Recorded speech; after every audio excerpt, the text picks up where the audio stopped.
Hello, viewers, and welcome to the latest episode of The Huddle. I'm here with a familiar face, Gustaf Hagman, now co-founder of Avanti Studios. Gustaf, thanks for joining me.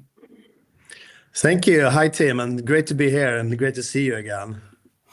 Yeah, always a pleasure to have you on. And, we spoke a few times while you were at Leo Vegas, a few different Global Gaming Awards victories to discuss. Plenty happened in sort of over 15 years. And we spoke after you'd made the decision to take a little break from the industry as well. You're back now. You're working with Jonas Dellin at Avanti Studios. Were there any other offers or investments you were considering during your sort of, as you described it, a break from the industry? Well, I've been investing, but in totally different industries and segments. But I tell you what, nothing is as fun as iGaming. It's truly the most fun industry because of the dynamics in the industry and challenges and the speed of the industry. So that's why I'm back. It wasn't fun on the other side. I know we'd briefly mentioned, and nothing specific, by the way, but AI and other industries. I know that's an interest of yours. It's an interest of many people's. But I feel like I knew you'd be back in iGaming, whether maybe you yourself knew at the time. I feel like the industry knew you would. Yeah, I mean, to some extent, I kind of feel that a lot of people that leaving the industry, they are coming back like a boomerang after a couple of maybe half a year or 2 years time or whatever it is. But I have a lot of friends that returned to the industry. People can't stay away really, and it's, as I said, too much fun.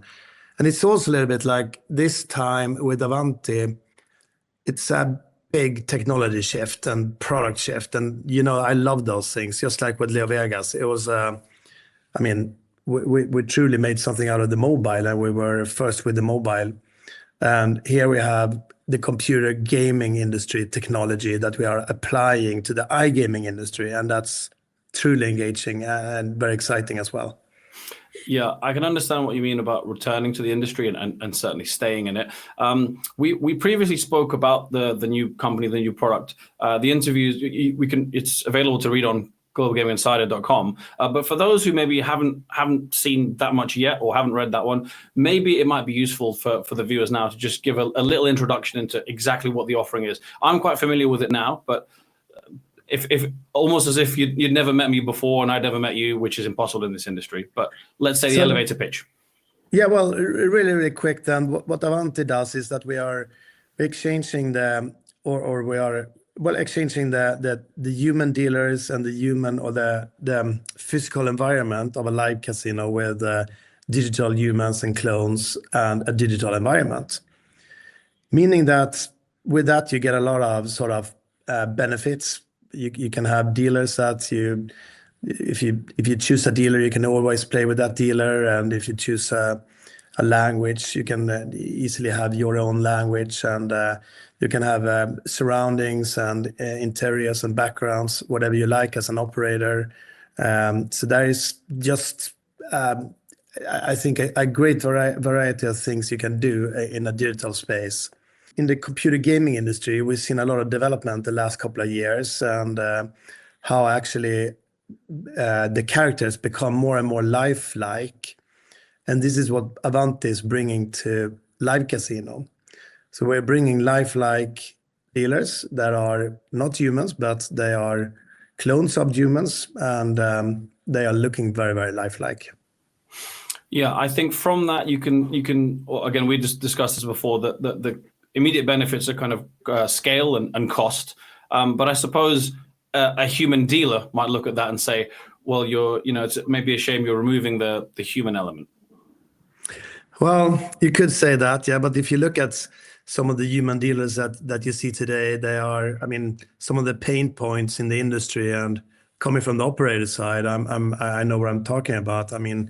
My casino team was always complaining about dealers that fell asleep and they didn't speak the language when we had sort of dedicated tables in certain language. For some reason that language didn't show up, whatever you call that, and whatnot. So it's, to some extent, we are replacing humans, yes, and from a work perspective, that might be a sad thing. But on the other hand, this is where the world is turning, and you see AI coming in everywhere and clones in many different types of industries as well. So it's inevitable, I would say, that it will come to this industry as well. And here we are bringing it. I want to ask about kind of ICE, but before that, you mentioned AI, and I think it'll be useful for viewers potentially, because my first reaction was, oh, is this a fully AI avatar? And the key point to make is that it's not. And from what you've told me, that you guys don't feel a full AI live dealer would quite be there yet. So maybe if you just let the audience know your stance on this a little bit. Exactly. So when we evaluated different technologies, AI is not really there yet. We are using and will be using AI more and more, but we are using AI in our language models, meaning that our clones will be able to speak very many languages and also different dialects, etc. And we will also use AI when we are giving our clones emotions. So in that sense, we are using AI. And then, of course, they are remembering everything that happens. So, for instance, they can sort of repeat. If you have a good hand, they can say something like, "A nice hand, Tim, just like last Thursday," or something. So those things are AI and will be AI. But we are not creating our clones today with AI. We are using motion capture. So you capture a human. So you put on a suit and you capture all the movements and everything on a human. And then that goes into MetaHuman. It's a tool within Unreal Engine. And then we sort of, making a human. And we have the real human as a template for that human that we're creating. And then you use Unreal Engine to create movements and everything, and then we put it in the cloud and stream it. So it's streamed live in that sense, but it's not a real human there. But it's streamed. Streaming. The streaming is live, but it's with a clone instead of a real human. Yeah, fascinating where the industry might be headed, specifically the live casino industry. You were at the Global Gaming Awards recently. First time you were there, not representing Leo Vegas and actually lifting a trophy with Leo Vegas. Such was a success in that category. But you were at ICE too, obviously a huge week for the industry. What kind of meetings did you have? What kind of trends did you see? Obviously a recent sort of launch for you guys. So I imagine you were busy. Yeah, we were very busy. So we actually went out just a week ahead of ICE and started talking about Avanti. And there were extremely packed agenda for me and Jonas during ICE. We met with all my old peers with all the larger operators, and a great feedback. I'm sort of humble for the feedback we got from the industry, and that actually tells us a lot about the need for this product and the timing for the product as well. And then, of course, it was great to go to the Global Gaming Awards and see my colleagues from BetMGM this time to collect the award. I've been doing that, what do you call that, 6 years in a sequence, so to speak. So Leo Vegas has been winning the online casino of the year for 6 years in a row, and now BetMGM did. So, I mean, cheers to these guys. They are a great team over there at Leo Vegas and BetMGM, and they should be recognized for that, of course. No, but overall, I also think Barcelona, very nice. It's easy to commute, and there was a lot of meeting space at the ICE this year, and yeah, it was just a great time. Yeah, no, I agree, but I feel like you probably didn't get much rest, but ultimately you've had a few months rest in between. I think you're probably raring to go, I imagine anyway. No, I wasn't planning to go actually. It came up during right before Christmas, more or less. But it all depended on how ready we were with the product, because the product is key in this industry, and you just get one chance, and you have to have something that is really spot on and something that catches the interest from the operators. Well, it's hard for me. I keep forgot that I'm not an operator anymore. But anyhow, so it was actually decided very near ice, and that's why we didn't have any stand or anything like that this year. We were jumping around in different cafes at ice, basically. Yeah. You mentioned the kind of the pain points, and we'll go into some sort of specific markets in a bit. But as you know from speaking to me in the past, as a journalist, we'd love to challenge an interviewee. But some of the pain points you've discussed, I've had operators say to me at ICE the exact same thing from the other point of view. So I'm almost fully agreeing with you, really, from the evidence that I'm seeing that the issues that you've brought up in live casino of potential flaws with live dealers and how this might improve them. I'm hearing the same from operators. So given that kind of what you've got in common with the market, evidence or whatever, evidence, exactly. How confident are you of solving these pain points and maybe an early drive for market share there? Well, I think solving the pain points with sleeping dealers and stuff like that's going to be done, and the lifelikeness of our clones and dealers are looking much better even today than just a few weeks ago. So by launch time, mid-end of Q2, then the lifelikeness of our dealers will be very, very much like humans.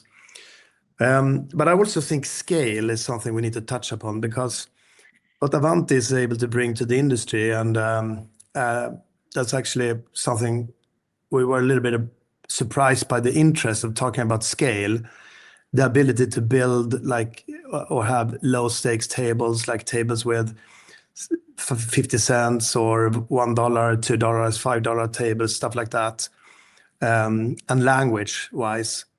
And this is one of the reasons for us choosing Brazil as one of the first markets. So we're launching in Spain first, and then Brazil, and Brazil in particular. Many of the top operators are keen on sort of catching the audience or the target audience in the Brazilian market, and to be able to do that, you need to have low stakes tables, and that's and also Brazilian Portuguese speaking dealers by, I think it's the 1st of July or 1st of June this year. And that's also something that Avanti can accommodate. Those two markets and on those areas in language and scale, those are some of the things the operators are saying back to me. So it makes a lot of sense in terms of. We spoke about this in our previous interview, but since then, in terms of the most recent progress you've had in those markets, are there any kind of updates, or is it still very much in a kind of planning stage? No, it's more that we're getting more and more secure in our choice of market every day. I mean, great feedback from the operators in Spain and great feedback from the operators in Brazil. We're clearly filling a gap in those two markets.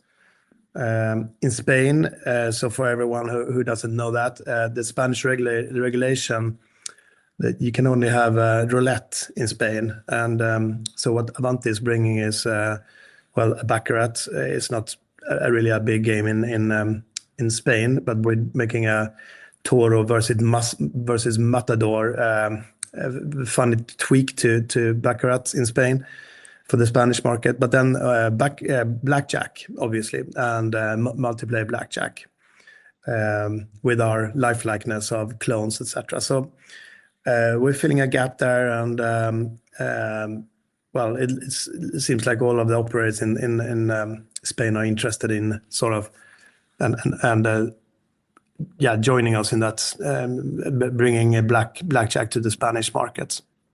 Yeah, it'll be interesting to see how that unfolds. And as you say, there's a very specific example there in Spain. Brazil, obviously, again, when we spoke a few months back before you kind of left Leo Vegas, you said it was kind of the market that excited you most, but I think you're not alone there. Brazil now already the fifth biggest market in the world, expected to go to number 3. So, a lot to come from that market. It's one big market, not like in the US where, I mean, you have the different states where you have to have a license in all the states. So it's well, the states that are regulated, I would say first of all. But Brazil is one huge market, and clearly, yeah, it's growing very, very rapidly from what I both hear from the operator side of the industry and from what I read. So if we're to look at your background specifically, so obviously you're coming with Jonas, who's got live casino background already, but you're very much an entrepreneur. When we spoke, again referencing another previous interview, when you were on the cover of the CEO special, we called it the entrepreneur's tale because you've set up many ventures, Leo Vegas being a really memorable one. But from those ventures, what would be kind of the biggest lesson you might take into this one, and maybe different stages in the market, that kind of thing? Well, I need to get back to like the team, the people that you bring aboard, and the product. I mean, that's what built Leo Vegas. Of course, you can talk about timing, and timing is part of sort of you have a product that the market desires and the market needs, but maybe the market hasn't seen it yet. So in that sense, maybe you're looking a little bit into the future, and I can just feel the same thing here with Avanti. It's a great, great product, and it's a huge demand for this type of product out there. And then obviously the team. So gathering the right type of people, get that sort of culture going, and that sort of the warmth at the office, and that everyone wants to sort of just break through with innovative new stuff that you are working with. That's just a great feeling.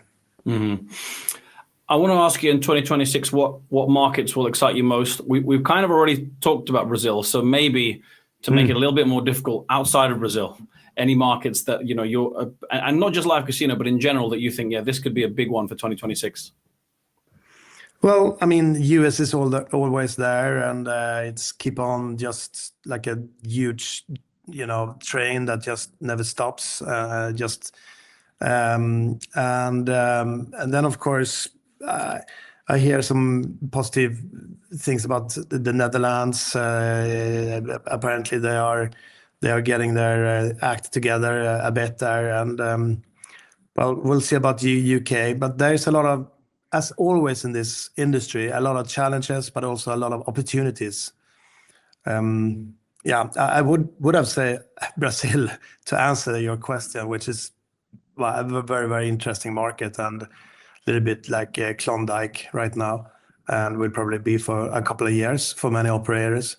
Yeah, so I don't have any other good answer actually. I mean that's fair enough.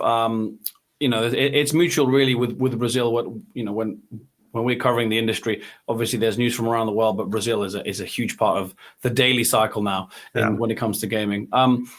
A final area for me, because obviously, like you say, you took a little break from the industry, maybe took a look around, and then maybe realized, as you said, what you're missing from this one. But something that's come up in huddles with especially kind of technology suppliers and people who've maybe come in from other industries.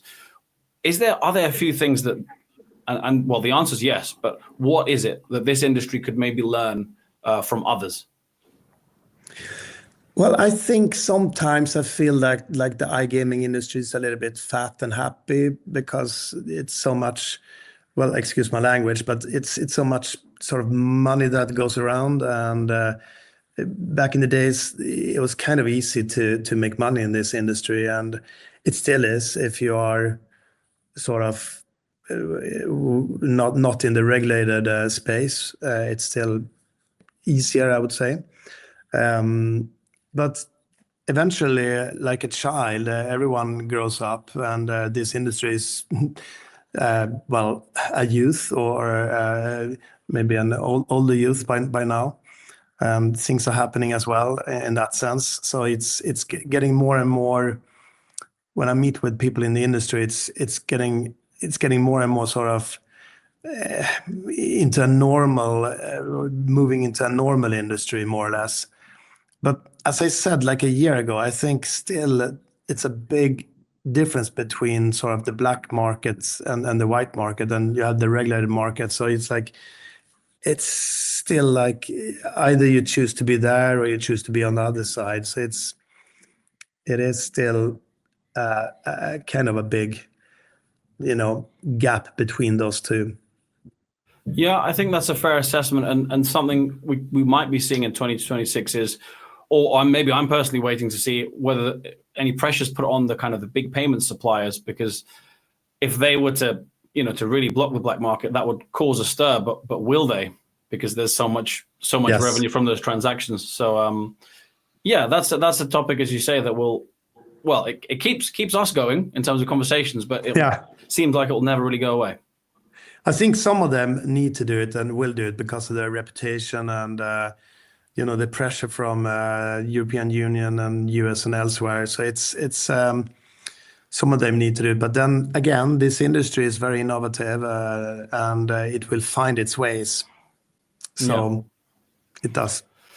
It will, yeah. But I think that's everything we want to cover for now, Gustaf. So as always, thanks for your time. But I have a feeling that we'll be speaking again, certainly in 2026. But best of luck with what is a busy time, but what seems to be reaping some early rewards already for you. Thanks, team, and always a pleasure to be here with you and have these interviews. Thanks. Thank you very much, and to our viewers as well. Thanks for watching, and we'll see you next time. See you next time. Cheers.